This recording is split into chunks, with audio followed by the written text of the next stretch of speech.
สบายดีพี่น้องสวัสดีค่ะพี่น้องจ้ามื้อนี้ก็มาพบพ่อกันอยู่ไห่อยู่นาอีกคือเก่าเด้อพี่น้องเด้อมื้อนี้บ่ได้มาเกี่ยวข้าวเนาะพี่น้องเนาะมื้อนี้บ่ดอนมาหยังสวัสดีพี่น้องกุดจินรอพี่น้อง บ่ดอนมาขุดจิหล่อพี่น้องเพิ่นคันไม้คันมือตั้งแต่มือเกี่ยวข้าวพู้นแหละเพิ่นจะขุดตั้งแต่มื้อนะพู้บ่มีเวลาขุดเนาะพี่น้องเนาะมื้อนี้เพิ่นก็เลยหนีงาน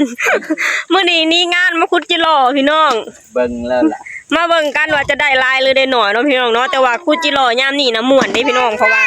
มันซ่อนกัน2โตนะพี่น้องโดยนี่คนถือของกะ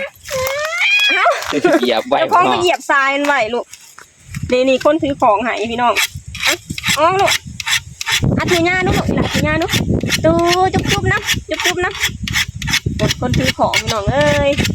ป้าพี่น้องมาเบิ่งกันว่าดอนจะพูดจิหล่อได้ลายหรือได้หน่อยเนาะพี่น้องเนาะจิหล่อยามนี่นะเท่าตุ้งนะหมักตุ้งกี่ว่าพุดไฟหนึ่งได้หลายโตได้ประมาณ2โต3โตเนาะพี่น้องเนาะราคาหมักที่มันไข่นำเนาะพี่น้องเนาะกระแซบ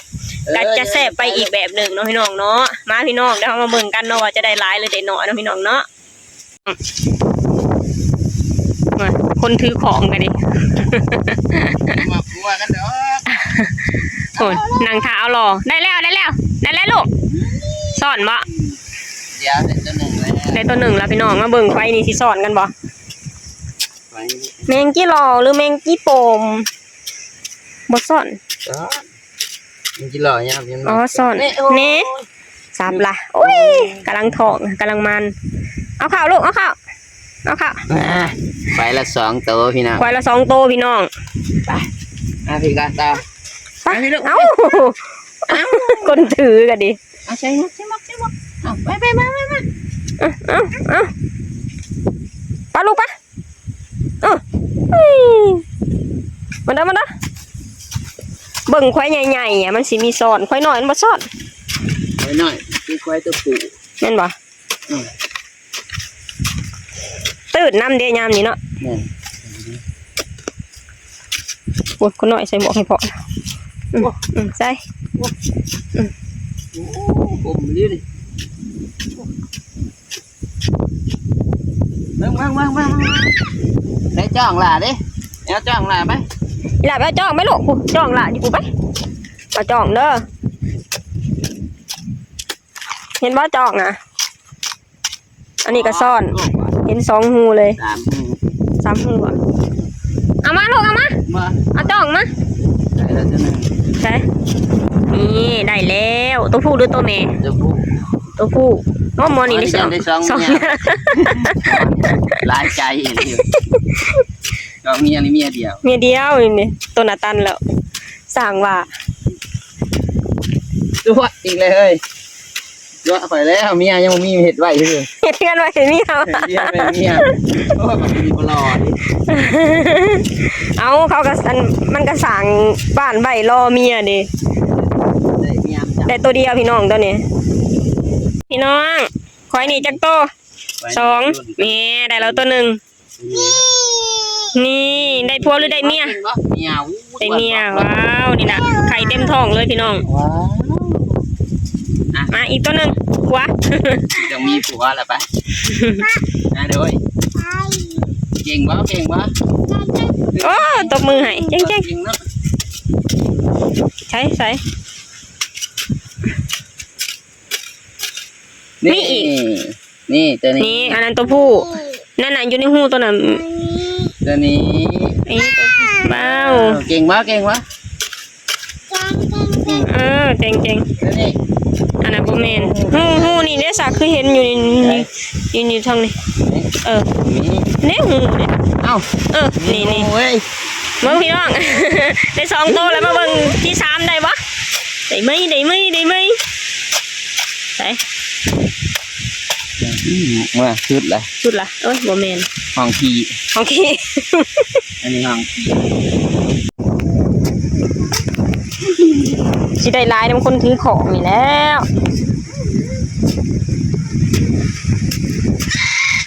ขอดขี้ดินใส่เพิ่นได้อีกแล้วชุดอ้าว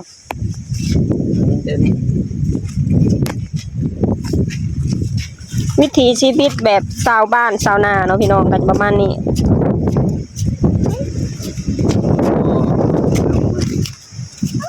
โอ้โอ้ นี่เห็นว่าบอกบาท ใส่รอน้ำพอลูก แล้วรอนี่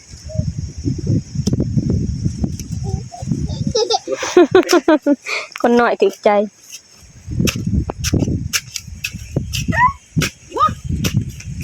มาดิ คนหน่อยมาสนใจน้ำหล่อแล้วพี่น้อง มาเอาดินเลยพี่เป็นลินดินเทเลบาท คนถือของกันดิใบในแม่ลูกผู้รอน้ำพ่อผู้ อันนี้นี่ ไม่หยังไม่หยัง จักแนวใดอันที่ผมไปอยู่ผมไปเอาใช่นี่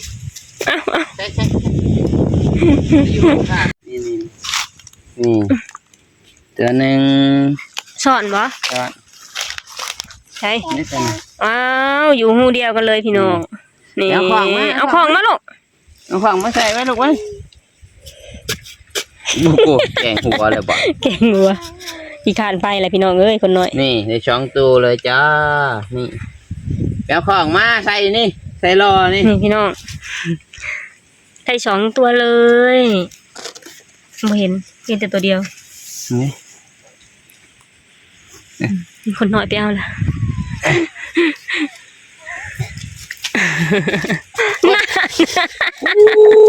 เห็นว่าใส่ตัวนี้กูวัดหัวกันดิเอาหัวแรกกันเห็ดหมูโอ้ยคันเกี่ยวหมูจะโดน เอ๊ะผิวมาวอดลายๆบ่ การที่เอาที่รอ กี่กันยังไงจิโร่ ไปนั่งพระแล้วก็นั่งถ่ายยันเบิ่งป้าเนี่ยน้อง เด้ มาจะรู้ ไอ้ชายเอามาเบิ่งดูมาพี่น้องก็เบิ่งนำกันบ่ดอนนี่เลี้ยงลูกเลี้ยงเมียกุมอยู่ว่ากุจิหล่อนี่เอามาพอได้แจวอยู่บ่กินอันนี้ได้หมูแรงนี่โอ้เสียงแหมเอามาเบิ่งดู ไงมาตกใจ ไหนดูสิ โอ้ย ว้าวโอ้ได้หลายอยู่เด้น่ะอ้าวได้หลายตึบเนาะเอาไปมันอันน่ะมันได้หลายตึบพี่น้องมันซ่อนแม่นมันเลยได้ง่าย จิโร่พี่น้อง นี่ ง่ายดิ ป้านักตึก แน่นแล้วว่าจะแน่นแล้ว คนหน่อยก็อยากเบิ่งเบิ่งมา เบิ่งเดี๋ยวเห็นแล้ว เบิ่งพี่น้องเบิ่งใช่ นี่เห็นแล้ว มันมืดแหม เห็นแล้ โอ้ ว ได้หลายตึกพี่น้องโอ้ได้หลายตึกคนอยากเบิ่งก็อยากเบิ่ง ไปไม่ได้ไม่ได้กินเนี่ยผู้ยังเบิ่งนี่นะ แต่ว่าส่วนมากมีแต่ตัวผู้เนาะแม่นบ่ ก็แมวเนาะ มันออกไปตายติ ไปงานเมื่อเบิ่งอยู่เพื่อนนะ โอ้ส่วนมากมีแต่ตัวผู้ แล้วก็หาเก็บบวกมาลวก บ่ดอนส่วนกินป่นจิรอพี่น้อง ปนหรือขว ป่นก็ได้ขัวก็แซ่บ มาทราบหนึ่งขวน้ำปนน้ำนะ มาป้าพี่น้องวันนี้การสิพากันกราฟเลยเด้วันนี้ตอนนี้เป็นเวลาประมาณ3 โมงกว่าๆเนาะพี่น้องเนาะพากันตั้งใจมาขุดจิรอโดยเฉพาะเด้มื้อนี้เพราะว่าบ่ได้มาเกี่ยวข้าวเนาะพี่น้องเนาะบ่ดอนเพิ่นอยากมาขุดจิรอพอเบิ่งแล้วก็โอ้ยเลี้ยงลูกเลี้ยงเมียกุ้มอยู่เด้นี่ขุดได้หลายเติบเนาะพี่น้องเนาะอีกอย่างก็ช่วงนี้ก็เป็นช่วงที่แบบว่ามันซ่อนกันอยู่ในควายเดียวนะพี่น้องก็ได้หลายเนาะบ่ดอนเนาะ แม่น เลี้ยงลูกเลี้ยงเมียกุ้มแล้วคือว่าแหละผู้มือในการนั่งเลี้ยงนั่งให้เพิ่นหาเงินเลี้ยงอะไรพี่น้องลูกกับเมียนั่งอยู่ให้บ่ดอนหาเงินเลี้ยงผู้เดียวนะพี่น้องเนาะไปมันก็จะพากันกราฟเลยเด้อบัดนี้เด้อโอเคพี่น้องสำหรับคลิปนี้สตูก็จะขอจบลงตรงนี้ก่อนเด้อฝากให้พี่น้องช่วยกดไลค์กดแชร์กดติดตามให้ช่องบ่ดอนสาวตุ๊กหน่อยเด้อสบายดีสวัสดีค่ะ สบายดีสวัสดีครับ น้ำใจ น้ำยายตอนนี้สบายดีดีกว่ากะกะ นี่พี่น้องใส่แล้วเรียบร้อยแล้วได้จักโตก็ ได้31ได้131ตัวโอ้ยโอเคอยู่เด้พอปุ่นพอแจวอยู่ มือละเลื่อน ชิมล้วนๆเห็นไหมดู ฝีมือละเลื่อนเลยพี่น้องนี่แจ๋ว แจว